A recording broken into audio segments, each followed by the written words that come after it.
The only other person on the beach was just one woman and her kid, and I'm pretty sure neither of them could swim. Yeah, because it's not the phobia of drowning that's the problem. It's really more of the phobia of dying of starvation at sea. At least that's what would terrify me. For me, the part of being at sea is just the emptiness of it. It's And also it's the around. helplessness once you realize that it's entirely you against something way stronger than you. Yeah. Well, yeah, you can't really fight the sea unless you have freezing powers. Those don't really exist too much in real life, so I was kind of shit out of luck on that. Unless you have freezing powers. Well, you see, I could have drowned, but luckily I had my freezing powers. A sentence not said often enough in real life. Myself as well. Yeah, because that reminds me of that one black guy from The Incredibles that he Froze froze the water in front of them and then skated on it.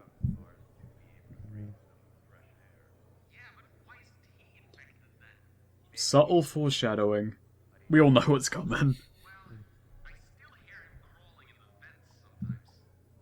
It would have been really great if this whole... about the Hermit. Yep. The Hermit is the best character in this game. He's consistently bro tier. Tom Stoppel did a really good job at portraying his voice. Yeah. Seriously, the Hermit is like, he saves your ass several times throughout the plot. Like, he gives you shit for giving him just trading card, well, not trading cards, playing cards, and he saves Jake a couple of times in the story when he blacks out, and he's just an overall nice guy, despite like having a troubled past, which I won't get into because it's spoiler, but like, he's just a cool overall character, and I put him on top of the list of characters. Yeah, we don't really care about spoilers too much, but those are one of the spoilers that you shouldn't really tread into, mainly because it's too good. Oh yeah, and you gotta have some incentive for looking for those playing cards. And to all who are watching this right now and haven't played Underhell yet, look for the trading cards and give them to the Hermit, because he gives you some cool shit to play around with. Especially red radios, which are always a blast, no pun intended, to play with. Not to mention, you'll come across red radios anyway. No, sorry, not red radios. You'll come across those cards anyway because the game naturally encourages exploration and like item gathering in its later parts. So they should always be a natural consequence. On your first run, WMan, didn't you actually find out that you didn't actually know that the red radios were actually a thing because you didn't get all the cards? No, I didn't. No, I mean, like, I knew that they were a thing, but like I didn't know that they fucking exploded. Ah.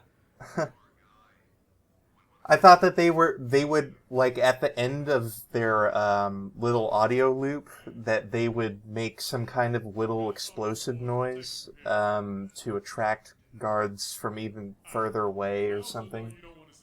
But what I got was so fucking awesome. The first time I used it was fantastic. Oh, man. Same here. I think I might try and recreate that later on. There's a point later in the game where you escape through the top of an elevator. You know the point that I'm talking about, right? I think that's the point I was talking about. Oh, At least well, that's when I used it. Yeah. It was like something out of a movie. Like, the elevator goes down, and I place a red radio, and then I go up, out of the elevator, and then they look at the radio and like, what the fuck is this? And then this isn't professional. Yeah. We still make people sign these damn fuck points with a pen and paper. You tell me. Hey, you tell me. Doesn't that seem a little contradictory to you? Yeah, when I first played this, I had a really big problem with the facial expressions because they were kind of lacking. Yeah, I think that has to do with the models. I'm not sure. I'm not sure what the extent of the upper facial flexes are. Well, at least they did the lip sync. If they didn't do the lip sync, that would have been one of the most awkward single-player experiences I've ever played. Well, I mean, you work with what you got, you know? Yep. And what they had was pretty good. I didn't really get that this guy was new here, but I did get that he hated CRT monitors. I'm pretty sure you can Now this guy is my second favorite character.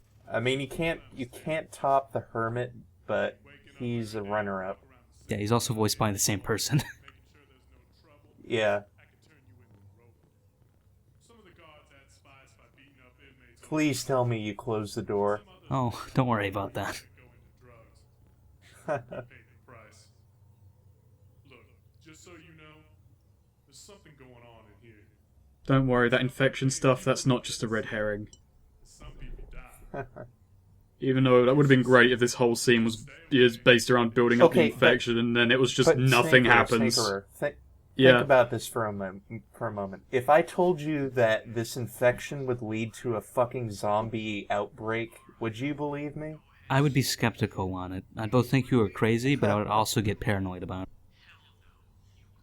It's like, oh, of all the fucking luck. But then, considering what he's been through, I think he has a little bit more reason to drop the skepticism. Yeah. I mean, he's seen some Well, pretty at curious least, shit. What's his name? Terry, I think? The old guy?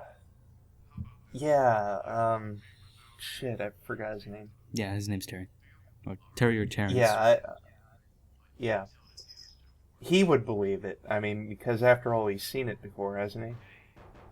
Yes, you did it. He's gonna be locked up in there for a while before anyone notices it's actually a guard. Inmates do scream a lot of bullshit around here. Look, this guy's an asshole. As far as I'm concerned, it's just Okay, a lot of wind out. I didn't know that actually happened. Now this guy is my favorite character. He wins. I love this guy on the left. Oh. That's great. The funny thing is, he actually, if you do that, the guy that says that actually has a PDA post later on in the game, and you can find it. Don't move, alright? Huh. Because he comments on how a prisoner locked those two guys in there. Huh.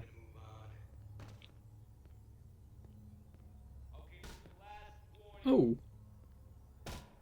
It's one of my favorite things in are The you Last of doing Us. here, A guard Lolly? actually Do you says that like line to you, getting this hit? is your last chance, and if you walk back over to him again, you fucking get a game over. He just fucking drops you and shoots you in the head. Saw that look in his eyes. Huh. Also, I like how I just walk back to the same spot just before he gets back to make sure it looks like I didn't actually walk away. Hello there. I am the warden, but I would like it better if you think of me as your humble host. I'm pretty sure this is the same exact way Breen looked like in Cinematic Mod as well, only with a slight change to the suit. I was just thinking Oh, those are yeah, Breen's right. animations. Yeah. About how things work around here. I think it's the color of the coloration of the suit that was changed. Better if you do not try to think. No, the coloration looks about the same. I think it's the hair color that was changed. Yeah, I think the hair color might have been changed a little bit, but he had the same exact face in Cinematic Mod. Right. Face it, all right. You're gonna be locked up for a good while, and as long Oh, yeah, speaking of Wallace Oh, I Breen, just the noticed a voice... little touch of the little photo of his daughter that isn't there later, I think. The voice actor for Wallace Breen sadly passed away a few years ago, and Mark Laidlaw at some point started writing Dr. Breen fanfiction. I'm not really sure I'd call it fanfiction considering it's fucking Mark Laidlaw writing it. But yeah, I was actually just about to bring that up too. Also, I managed to glitch that door open, even though it's locked open now. Well, it's fucked. It happens. Whole facility, 23rd century Okay, shit, so and they can't lock a here's door. something I really like. The walking speed is the same as your partner. Now, Valve thought that this was a bad idea, but I think it's a better way of doing things. Because if you really wanted to catch up with your partner, you would just sprint. I hate games where they make you like tap W to follow your partner. Red Dead Redemption had a good way on horseback about it, where if you just held A next to them, you would auto-follow. But you could still move around and have a look-see. That worked really well for it. And, Infamous pisses me off in the other way, Wait, where your where'd the own other your guy go? oh He god, just kind of disappears. the infection got him. His individual atoms. Huh.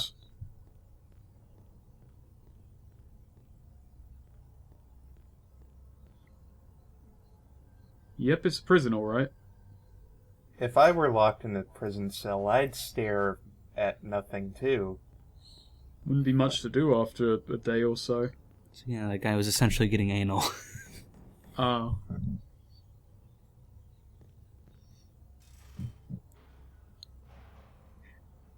Yeah, because when I first saw that, it took me a second to realize what that was. Huh. My mind didn't even go there. Yeah, because there was actually another guy, in front of the other guy. Oh. And so Underhell, with 1 second, went where even prison... what the fuck was that game called? You know what, fuck that whole reference. Well, let's not go there. Yeah, that's a really smart idea. Let's walk the fuck away. Yeah. Also, I really like how they designed the maps on the walls, as in, it's actually Oh, yeah. accurate maps. Yeah, I referred to those pretty often. It made me wonder whether the maps in the game were designed first, or the actual maps on the walls were designed first. That would be interesting to know, yeah. It's like, I actually preferred that to actually having a map that I just press a button and bring up and it says you are here and then everything else, because then I have to actually get immersed and I actually start memorizing the way back to the map before all else. It becomes a waypoint. It actually Right. contributes to the level design. Yeah, I'm usually alright when it comes to navigation in video games. I usually remember my surroundings well enough to actually know where I am.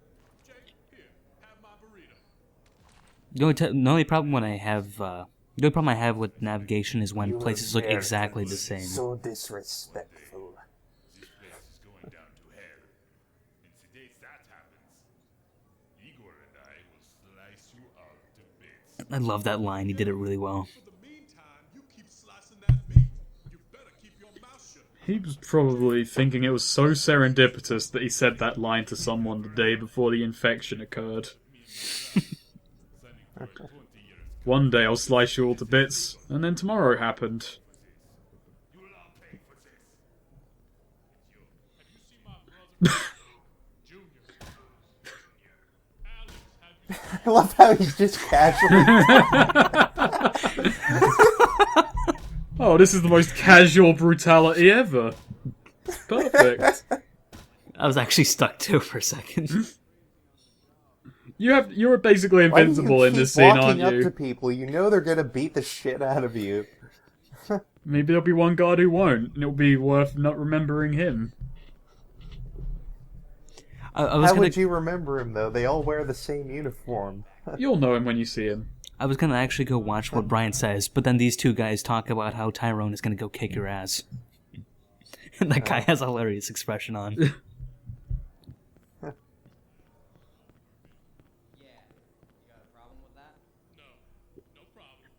Oh, I didn't even know that he was here. Oh yeah, he was always there. This is like the standard starting area. Or at least the way to get to the standard beginning. I always find something new about this game out every time I play it, because, like, I didn't even know that this conversation even takes place here. Yeah, I can always appreciate the small touches to making a game really nice Yeah. and polished. 'Cause I noticed that a lot of games in the current gaming industry just kind of forget about polishing. Right. Well, right. no, the fact is the mechanics are always polished and, like, pretty much factory sheet, and it's just they kind of lose little intricacies. Mhm. But even then, like in Well, I this, you think can it's kick more to people's do with helmets the- off, and I can the- appreciate that. The developer pipeline and the budget justification and all that stuff. It kind Actually, of eliminates passion out of the equation. So, Actually, like, I think the only game that I can think of that does technology and little touches really well is the Metal Gear Solid series. Yeah, actually, speaking of games similar to Underhell, the company that made Bioshock Infinite are actually. Oh. Hello? Is anyone still there? Yeah, I'm here. Oh, I thought we lost connection to someone. Snaker, are you still here? Yes, yes. Don't just cut that out of the recording. Nice. So I didn't get this starting point. I do not believe I did anyway. But yeah, the people that made Bioshock Infinite, essentially, they are cutting down their employees and becoming a smaller company. Because wasn't it that even though Won't make their Bioshock games Infinite any was better. pretty much a good success, it couldn't cover the fact that it was so huge. Couldn't recover its costs. Well, essentially, I think Bioshock Infinite is massively overrated, but like, you know, that's a different conversation for a different time. Yeah, I remember back when Bioshock Infinite came out, you were really excited on the visuals, and then once you got into the gameplay, Okay, well, your here's opinion what happened. changed Here's completely. what happened. Hang on. I thought the intro was beautiful, and then I got to the gunplay, and I was like, "Oh, this is shallow as You shit." have the right to shut the fuck up. Yeah, because back in Bioshock Infinite, they definitely nailed the visuals. The visuals in it were fantastic, but as soon as it gets to the story, like the main story and the gunplay, that's when it starts to fall flat. At least in my opinion. Well, you see, my issue with Infinite is that it seemed like this expansive world full of impressive art at first, but then it kind of degrades into Racist a land. linear shooter with bullet sponge enemies, and I don't... And all the paths that aren't linear are just like like small corridors that lead to extra loot. They don't really give you a sense of exploration, which is what I don't like about the game. I could debate the story as well, but you know, again, this is a commentary about Underhell. This is not Yeah. about Bioshock Infinite. Well, I am going to make one last comparison to Underhell and Bioshock Infinite. The way the guns are handled in Underhell are a lot better, mainly because you feel like you're actually shooting a gun and it has like weight and like a Right. feel to it. But in Bioshock Infinite, it's like you're shooting a Nerf gun at your enemies. Alright. It kind of, in a game, like in FPSs, it maybe affects me too much, but the guns actually feeling weighty and fun to use, that impacts me so much. Yep. Oh yeah, My it enjoyment really of it. does have impact on your enjoyment in a game. Like the shotgun from Fear is definitely memorable. Because I think one of the... I always use the shotgun, and it's just a lot of fun to use in Underhell. Oh yeah. If a game does shotguns well, I'm probably going to like it. Yeah. Oh yeah. Yeah. Definitely. You know, I tried the Call of Duty free weekend before, like a couple weeks before today, and I had almost forgotten what it's like to play a game with like terrible shotguns. Black Ops 'Cause did you can them shoot that okay, but No, they don't, because like you can No, it shoot did. that I've thing played at it a lot. point blank from the hip, and you will miss. You will not hit your target unless you iron sight in Call of Duty. no, in Black Ops, like you can hit people at about 5 to 10 meters with like at least two of the shotguns and down them. I know that much. Right. Played it probably more than I should have, but split screen online is fun. Well, there's nothing wrong with Call of Duty inherently, but like it's just really massively overrated is all. Same thing with Infinite. Like it's not a bad game by any means. It's just really overrated. It's the problem that people seem to have eschewed what average and bad means now. Really. Yeah, and I like reviewer sites like IGN aren't helping because when a game is bad, it's like a 7 Yeah. and not like a 4.